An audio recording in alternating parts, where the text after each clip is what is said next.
Olá, pessoal. Estamos dando continuidade aqui à apresentação sobre a explicação sobre o PGRS, né?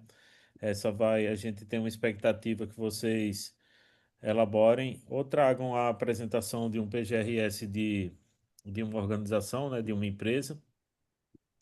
Então a gente vai trazer esse modelinho aqui para ver a questão a gente está com a participação também de Marcelo Dantas aqui hoje conosco. E aí, para a gente ver esse comentário dessas possibilidades de elaboração do PGRS, né? Então, o que acontece? Existe uma série de leis, né? De várias legislações, tanto leis, aqui no caso é uma lei ambiental do Estado da Bahia, mas no caso teria também, no caso do Rio Grande do Norte, uma lei ambiental específica também e traz várias normas NBR. Por exemplo, uma delas que a gente até compartilhou no grupo já, até mais atualizada, é a NBR 10.004, né? Que no caso ela já tem inclusive uma versão 2024, né? Então aqui tem uma série de normas brasileiras sobre amostragem de resíduos, que inclusive o que Marcelo colocou na apresentação da gravimetria, né, Marcelo? Tem a ver com a questão da amostragem dos resíduos, como é que esse procedimento de gravimetria, né, de ver o tamanho, né, os tipos de resíduos, como é que vai ser? A gravimetria nada mais é do que o próprio procedimento de amostragem, né, Marcelo? Que vai se tirar, vai se dizer, por exemplo, os percentuais de plástico ou tipos de plástico, quantos quilos, né? Quantos quilos de papel, papelão, e depois vai ter como se fosse uma estatística, né, Marcelo? Se você quiser comentar aí sobre isso, só para enfatizar. Isso mesmo, acho que essa colocar a mão na massa, né, entrar nessa produção de resíduos e fazer esse levantamento é super importante porque você vai poder mensurar aí através da gravimetria, do quarteamento, que tipo de resíduo você tem, que volumetria você tem desse resíduo aí através dos cálculos que a gente utiliza. Pronto. E aí é justamente a NBR 10.007 que ela traz orientações sobre justamente como é que esse processo de gravimetria ele deve ser realizado. E aí tem outras normas que falam de transporte de cargas perigosas, e o plano de gerenciamento de resíduos sólidos, ele tanto vai retratar a gestão interna do resíduo, como é que esse resíduo ele vai ser gerado internamente, ele vai ser gerenciado internamente, como também vai ocorrer o transporte desse resíduo, né? Então, esse resíduo, em certo momento, vai ocorrer o transporte dele de dentro da empresa para um outro local, que pode ser uma empresa, uma cooperativa, como o Marcelo colocou, uma cooperativa de catadores, como foi esse exemplo do Natal Shopping, né? Ou pode ser muitas vezes uma empresa especializada como o grupo recicla, né? Muitas vezes pode ser de repente um resíduo da construção civil, que inclusive é um dos temas de um dos grupos aqui. Então pode estar indo para, por exemplo, o grupo Duarte, que faz a reciclagem do resíduo da construção civil, né? Então ele fala, o PGRS ele tanto fala, ele orienta a questão da gestão interna do resíduo, como a gestão, o transporte desse resíduo. Por isso que existe também algumas orientações complementares referentes à questão do tanto referente aos transportes dos resíduos. Esse transporte externo, né? Ele fala de transportes de produtos perigosos, carros perigosos, como é que vai ocorrer isso? Transporte de resíduos aqui é 13.221, por aí vai. E aí algumas resoluções CONAMA também, que ele vai falar, como é que deve ser a armazenagem de resíduos perigosos, a questão da reciclagem. Então, tem vários processos aqui. O que é que acontece? Tem uma coisa muito importante aqui no PGRS, que ele, aqui nesse documento que a gente vai compartilhar com vocês, ele fala de manejo, que é a gestão, né? Tratamento e destino final dos resíduos. E esse destino final, para que esse destino final ocorra aqui, a gente imagina que tenha ocorrido um transporte aqui, né, para chegar a esse destino final. A classificação dos resíduos tem a ver com o que Marcelo estava colocando também na apresentação dele, e a importância também de iniciativas de redução da geração de resíduos, né? E também a questão segregação, como é que a segregação de resíduos ela deve ocorrer dentro da empresa, como é que esses resíduos eles devem ser identificados, as lixeiras, né, os coletores, os containers, como é que é o procedimento de coleta e transporte interno, e como é que é o transporte externo, que a gente estava falando agora há pouco. Então, muitas vezes é necessária autorização para o transporte de resíduo perigoso, que aí no caso é o ATRP, né, que ele fala ele tem que ter outros documentos anexados, como cópia de licença de operação da empresa geradora, cópia de licença de operação da empresa receptora, termo de responsabilidade da transportadora, anuência da instalação receptora, anuência do órgão ambiental, comprovante de pagamento e outras informações. E também outra parte que compõe também o plano de gerenciamento de resíduos sólidos, o plano de contingência, tá? A logística e movimentação dos resíduos e administração e responsabilidade.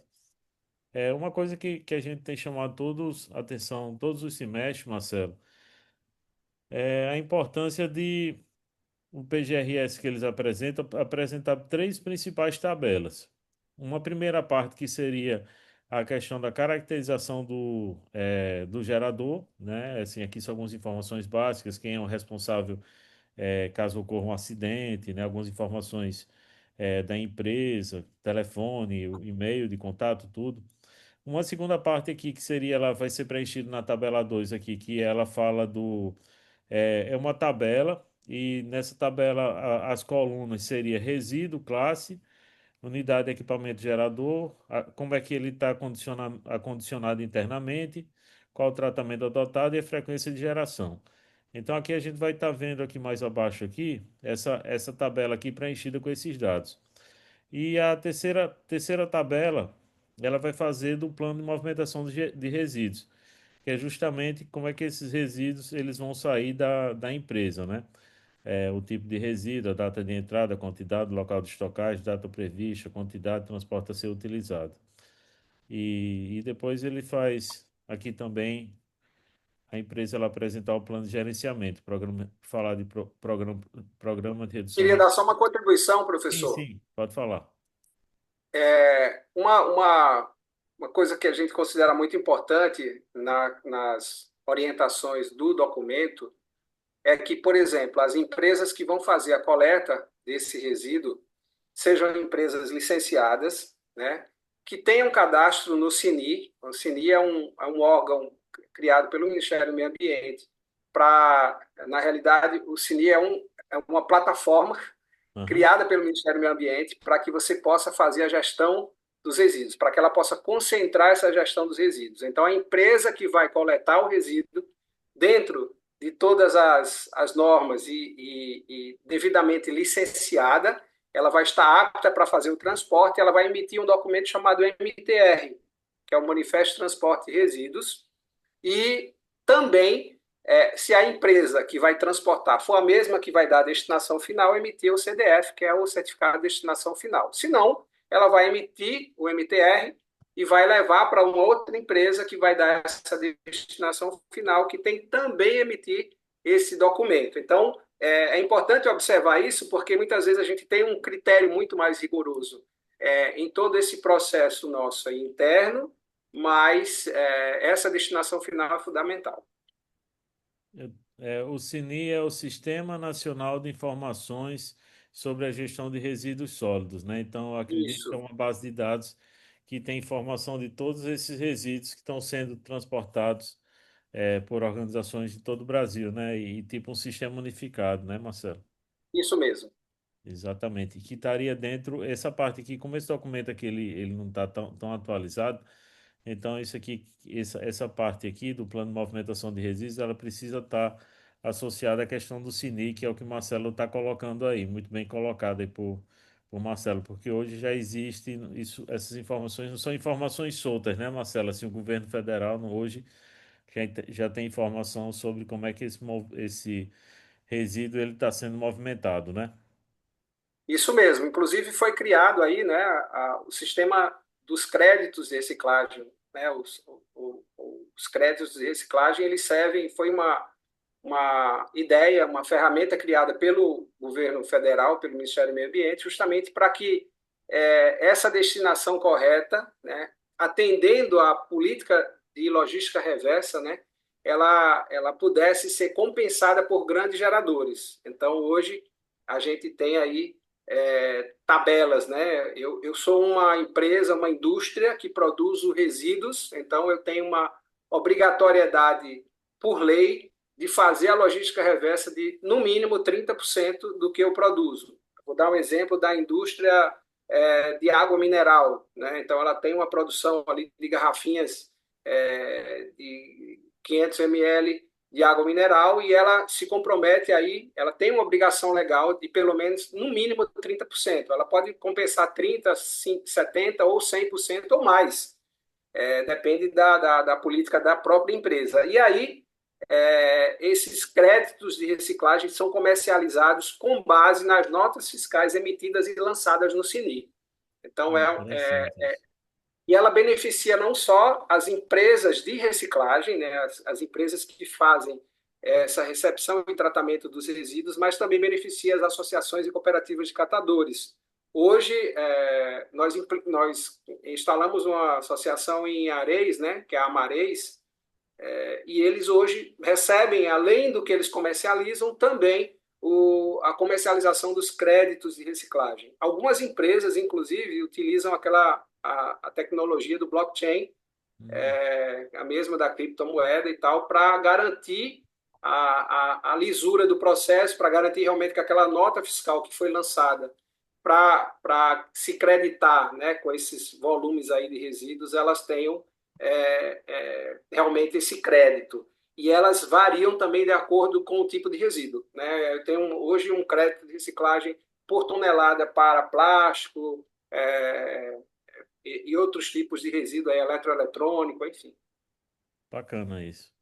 Então são informações bem atualizadas que o Marcelo tá trazendo aí, né? Então aí só para enfatizar aí o exemplo que ele está dando aí, é uma empresa de água mineral de Natal, ela pode ter o comprometimento, pelo que eu entendi, Marcelo, de dela reciclar 30% das garrafas plásticas que ela gera, vamos supor. E aí, como ela procura o apoio, então, das cooperativas, né? E aí, através dessa questão dessa documentação, ele consegue comprovar que está conseguindo realizar essa reciclagem, né? Na realidade, ela pode fazer a logística reversa, ela pode criar alguma operação, ela pode criar algum sistema para a Uhum. coleta dessas garrafinhas. Se ela não consegue fazer isso, ela Sim, compra os créditos. sim, Então, sim. ela vai numa empresa de reciclagem que se credita, ou ela vai numa cooperativa também que essa cooperativa já comercializou algum tipo de resíduo e ela vai e compra esses créditos de reciclagem. Hoje existem empresas que são exclusivas. Aí a gente tem a Viracê, a Pollen, né, a Ambipar, enfim, são grandes empresas que têm aí uma plataforma que fazem essa comercialização. Né? Nós não temos ainda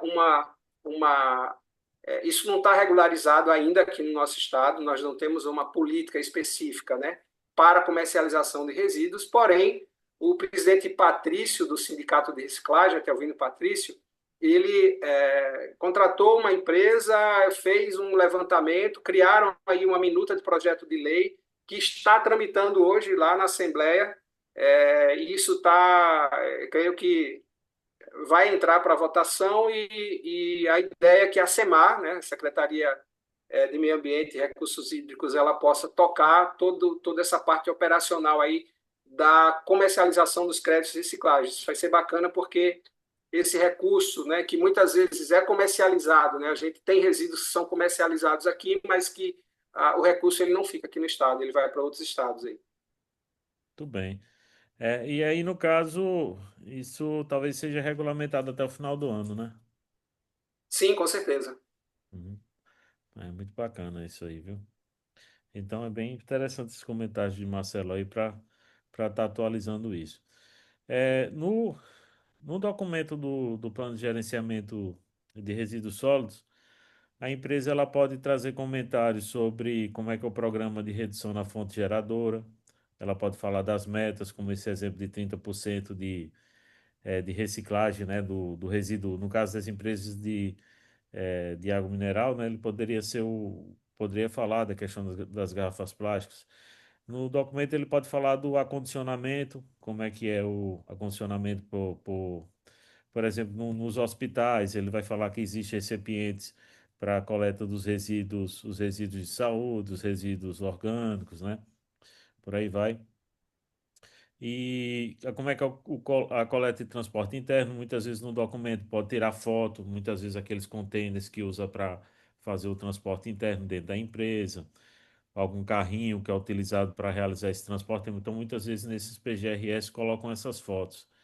A questão da estocagem temporária, algumas empresas elas têm como se fosse galpões, né, Marcelo? Até a Moura do B ela é uma empresa de excelência na parte de gestão de resíduos sólidos da construção civil, então eles têm no pátio das construções que eles fazem, dos prédios, aí ele tem como se fosse umas baias, aí as baias têm um solo impermeabilizado, né, para não ter contaminação, então ele tem uma baia que é para os sacos de cimento. Outra baia que eu chamo é tipo como se fosse um coxo, né, de uma vaca. Assim, ele tem uma portinha, aí você tem ali dentro, ele guarda as latas de tinta, outra porta, outro quartinho coloca os sacos de cimento, o outro coloca restos de cerâmica e por aí vai. Então eles fazem essa.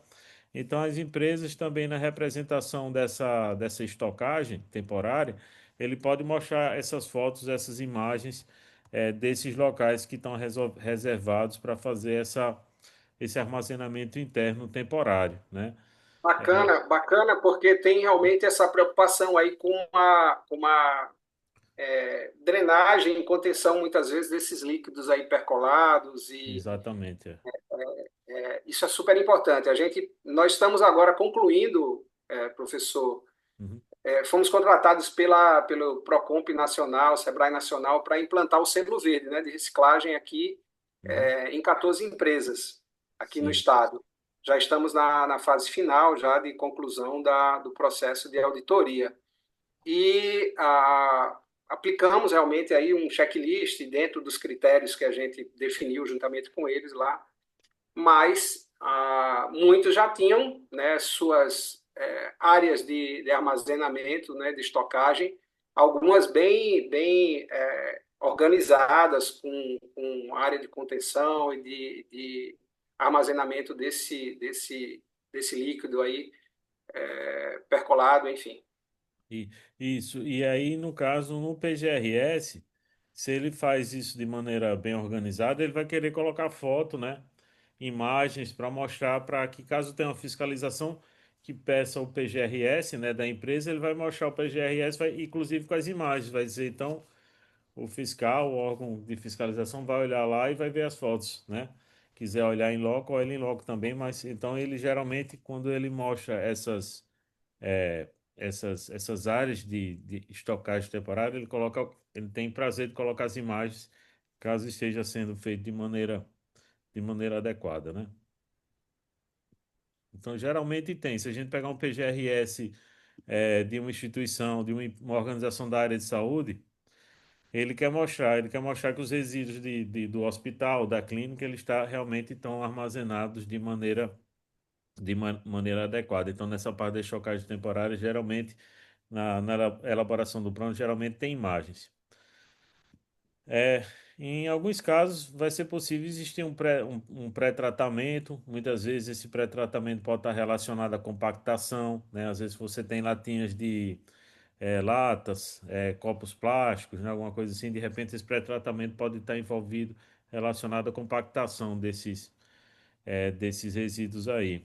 Aí fala o PGRS pode falar deve falar sobre a coleta de transporte externo, como é que é o tratamento externo na outra organização. Então ele vai falar, ele vai ser esse resíduo ele vai ser calcinado, ou ele vai ser de repente vai estar no aterro sanitário de Ceará-Mirim, ou vai estar de repente numa empresa que vai fazer a reciclagem do metal, do papelão. Então ele vai na parte de tratamento externo, ele pode estar falando dessas outras organizações que cooperam com ela, né, que tem essa cooperação. e falar também de ações de educação ambiental, tanto a nível interno como a nível externo, né? Aí só para concluir, que, no meu ponto de vista é fundamental assim, para o pessoal que vai elaborar esses PGRS que traga essas três tabelas aqui, viu, Marcelo? Aí você comenta aí se você concorda ou não. Essa tabela aqui é super simples, que é a parte da identificação do gerador, tem o telefone, tem o e-mail, quem é o responsável legal da empresa, que não tem mistério. Aí tem a parte da tabela 2 que são os resíduos gerados. Aí esse item aqui é uma codificação, tipo 001, 002. Aqui ele fala o resíduo, na classe ele vai falar se o resíduo é perigoso ou não perigoso. Aqui qual foi a unidade geradora. Tipo, pode ser de repente o setor de corte, o setor de. Aí ele vai falar qual foi o setor da empresa que gerou, como é que ele está condicionado, armazenado internamente, qual foi o tratamento adotado, a frequência de geração pode ser diária, mensal, semanal, e qual é o nível de estoque interno e externo. Aí, o que conclui o PGRS é essa segunda tabela aqui, que nessa segunda tabela aqui, que é o plano de movimentação de resíduos, que ele fala novamente, repete alguns itens aqui, mas aí ele fala da estocagem temporária dentro da empresa, a quantidade que entrou no estoque desse resíduo, e também ele vai falar da questão da destinação final, esse resíduo, qual foi o dia que ele saiu, né? Então, esse modelinho aqui, tanto da movimentação externa como a questão da parte da gestão interna desses resíduos aí, essas tabelinhas aí é meio que um padrão assim, e para depois ter em mente, né, na hora que for avaliar os planos de gerenciamento de resíduos sólidos das empresas que eles vão estar tendo acesso, sabe, Marcelo? Eu posso até antecipar uma pergunta aí. Sim. Todo PGRS necessita obrigatoriamente de uma gravimetria, e aí, no meu ponto de vista, é o seguinte: a gravimetria ela é essencial para você ter uma precisão maior no que você vai apontar no documento final, né? Que você precisa da visita em loco, isso é fato. Você precisa registrar, fazer os registros fotográficos. Eu não coloquei os registros aqui para não ter também um volume muito grande aí de slides aí na Uhum. apresentação, mas a gente faz registro de tudo, de como são acondicionados, né, internamente, de como é o transporte, né, que tipo de transporte ele utiliza. Mas, dependendo da empresa, da instituição, algumas têm um controle muito rigoroso. Então, só no checklist, só na conversa e também na visita da empresa, você consegue fazer aí, apurar, né, esse quantitativo e qualitativo de resíduos, certo? Mas a gente gosta de trabalhar com a gravimetria. Agora, por exemplo, a gravimetria, eu vejo ela muito aplicada, vamos supor, para um aterro sanitário, né? A gravimetria, né? Mas, assim, como é que você vê, tipo, vamos supor, uma empresa que ela gera apenas, vamos supor, plástico, papel e papelão, por exemplo. Você acha que seria necessária a gravimetria? Assim, se de repente um material que ele não seja contaminado também, assim, que ele não tá. Como é que você vê isso? Vamos entender um pouquinho aí. Eu acho que dependendo da empresa, do tipo de resíduo que ela. Porque tem empresa que tem uma produção muito enxuta. Eu não falo nem no quantitativo, mas no qualitativo mesmo. No seu PGRS, ela aponta a poucos tipos de resíduos e um volume muito grande. Porém, a gente não deve esquecer a situação de que eu não só tenho esse tipo de resíduo, né? Eu falei aqui que a gente tem eletroeletrônicos, nós temos pilhas, baterias, lâmpadas, é, toners, materiais de impressão, dependendo da empresa, vou ter algum material perigoso, enfim. Isso a gente precisa pelo menos mensurar, né? Algumas empresas fazem o PGRS uma vez e não fazem mais. Fazem o primeiro com gravimetria e faz. Eu tive num hotel de grande porte que eles tinham o último PGRS deles tinha sido feito há 3 anos atrás e a pessoa responsável falou, ó, o IDEMA não exige, exigiu esse primeiro nosso aqui, que inclusive é o PGRS do IDEMA é bem mais simples, né? E Uhum. aí eu falei, mas o documento é um plano de gerenciamento de resíduos sólidos. Como é que eu gerencio uma coisa que eu não consigo acompanhar? Porque a minha produção muitas vezes aumenta, eu aumento o número de funcionários, eu aumento um processo dentro da empresa, isso vai impactar na geração de resíduos, né? Então, é importante que a gente tenha. E a gravimetria, ela vai mensurar isso, sabe, professor? Que tipo realmente de resíduo eu tenho, porque muitas vezes eu só penso nisso, quando eu olho para volume, né? Papel, papelão, plástico e tal, e eu esqueço realmente outros tipos de resíduos que são considerados resíduos perigosos, muitas vezes. Né? O próprio eletroeletrônico hoje está nessa categoria aí. Porque a minha questão é mais em relação a esse termo gravimetria, porque o que eu vejo da gravimetria, às vezes eu vejo muito ela aplicada à questão de um lixão, né? Que você vai pegar o lixão, ele traz, vamos supor que ele pega o lixo, o resíduo de um local e aquele caminhão vai despejar aquele resíduo, sei lá, num lixão, num aterro, e aí chega tudo misturado ali. Realmente a gravimetria eu acho que ela é importante nesse sentido. Agora, por exemplo, se já existe a gestão de resíduos, talvez não seja necessária a gravimetria, porque ele está contabilizando a quantidade de papelão. Ele pode pegar o papelão, já vem separado, né? Já teve o acondicionamento separado, então vai pegar o papelão, vai colocar numa balança, vai dizer assim, aqui tem 30 quilos de papelão, o papelão já está quando o resíduo ele já vem separado, ele não teria necessidade da gravimetria, porque a gravimetria é justamente para tentar ter esses quantitativos, né? Dessa separação. Mas se o resíduo ele já vem separado, se ele já está todo separado, não seria necessária a gravimetria. Seria só a questão de realmente de pesagem, né? De só pesar, né? Para ele ter esse quantitativo. A gente já chegou em algumas empresas que tinham um controle muito rigoroso também. É, O próprio Sebrae, por exemplo, ele fez o PGRS conosco, fez a educação ambiental também. Fizemos a gravimetria lá dentro do Sebrae, mas quando a gente foi fazer um comparativo com o controle que eles já tinham, bateu, sabe? sim. Mas foi muito legal, porque eles queriam, né? E como agora tá para ser uma coisa obrigatória, né? Então, não falo da gravimetria, eu falo do PGRS, né? Sim. Mas a gravimetria nós fizemos lá muito mais a pedido deles para ver se realmente o controle deles estava correto. E estava. É. Então, E uma coisa interessante, pessoal, que o Sebrae ele recebe visita técnica, aí ele tanto fala da parte de sustentabilidade lá no Sebrae, como fala da parte de gestão de resíduos.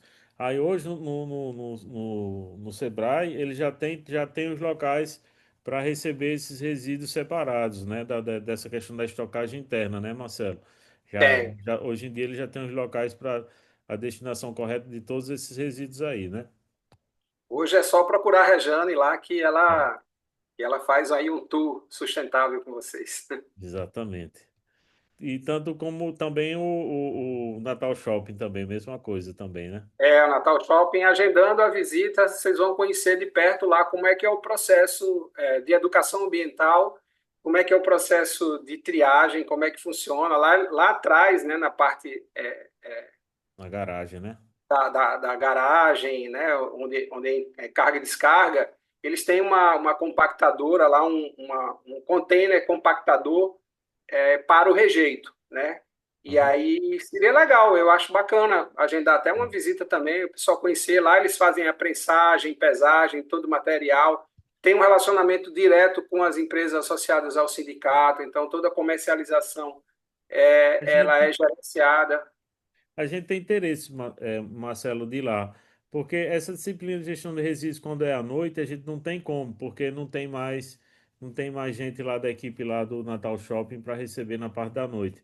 Mas eu acho que talvez nesse horário das 17 horas, que é o horário da nossa disciplina, acho que a gente conseguiria ainda ser recebido se entre aí fizesse uma visita entre as 17 e 18 horas, eu acho que a gente conseguiria, né, ainda, né? Pronto, eu posso passar o contato da Carol, ela faz tenta viabilizar isso aí. Pronto, eu agradeço. Pessoal, então, alguma pergunta, algum comentário aí, alguma coisa que vocês queiram perguntar sobre o PGRS, a Marcelo aí, ou a mim, alguma curiosidade, pergunta? Não, né? O que, Então, oi. o que vocês estavam falando que vai ser mudado pela Semarg é o PGRS para o próximo ano? Não, não entendi não a pergunta não. O que vai ser mudado para o próximo ano? É, que eu falaram que estava sendo discutido na Semarg, era o PGRS. Não. Não, é o que o Marcelo está falando aí, que talvez crie uma legislação nova, né, Marcelo, para lá na Assembleia, né? Repita aí de novo aí, só para ficar. Na realidade, o que está sendo discutido na Assembleia, o projeto de lei já está lá, é para que nós tenhamos aqui uma política estadual de comercialização dos créditos de reciclagem. Né? O que está também em trâmite aí é a obrigatoriedade do PGRS. Né?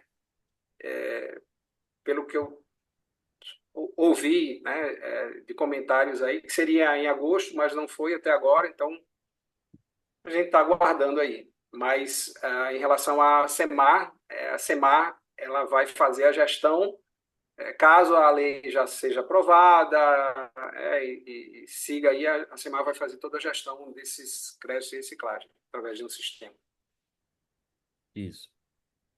Então, pessoal.